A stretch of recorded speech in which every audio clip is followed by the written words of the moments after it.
I'm joined by the Geerling Kawasaki rider, third place in the British Supersport Championship last year, Ben Currie. How has it been down here for the first time at the NEC?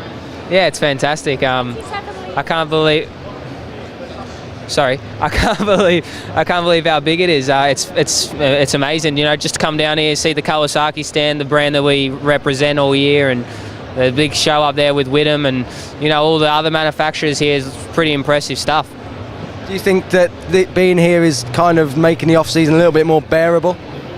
No, because it's making it worse. Because you see your race bike and you know all the other guys you race with down here doing stuff, and you just think, I want to get back to competing against these guys and going racing, because it's such a long off-season. It starts to wear you down a little bit. 2017 has been a good season for you though. Mixed start, but really on form at the end. Yeah, it's been a fantastic year. Really getting recognised for my performance later part of the season. You know, Whittam up there on the stage, which was really nice words to tell me that, you know, I was sort of the guy to beat at the end there.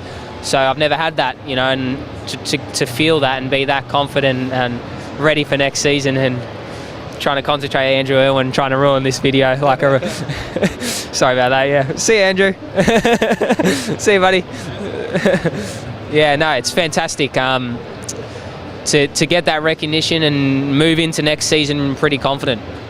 That's a big thing, confidence. And you said in another interview that you might have lacked that coming into this season. A lot of things happened, but going into next year, do you feel that now you are the title favourite? I don't know about title favourite. It's a weird thing, title favourite. You can see what happens. People can put their money on whoever they want at the start of the season, and motorbikes is a you know, crazy sport. It's a lot of luck involved. You know, you make your own luck. It's who's going to turn up, what team's going to turn up to perform.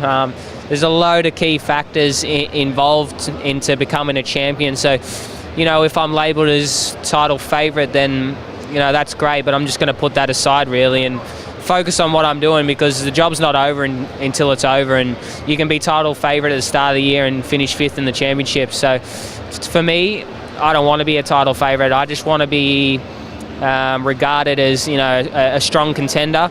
That's what I believe I am. I believe I'm a strong contender, so I'm going to go into the off-season training with the mindset of that I can win. Geerling and Kawasaki have road racing connections. Would that be an interest for you in the future maybe? Definitely not. Road racing's not for me. You know, you've just got to see the tragedy that happened yesterday, and you know it's something that, you know, if I had a family and myself, you know, to put my mum and dad through that nervous time when you're out on track, you know, road racing, you know, I don't want to slag road racing off, because you know I watch road racing and I think, you know, it's an amazing thing, but for me to put, you know, people under that sort of stress, you know, for me, I couldn't do that, because I'd feel quite selfish to do that, because, you know, I don't want to put my mum and dad through that.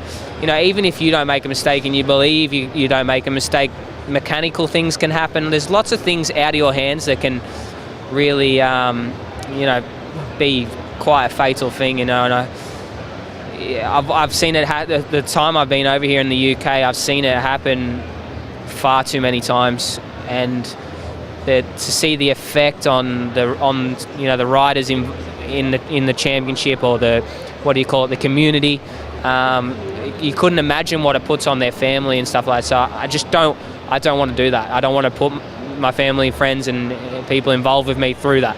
Onto the brighter side of racing, 2017 was strong towards the end, so that's put you in a good position for 2018. What are your plans, rider contract-wise and team-wise? Who are you going to be? What class are you going to be in?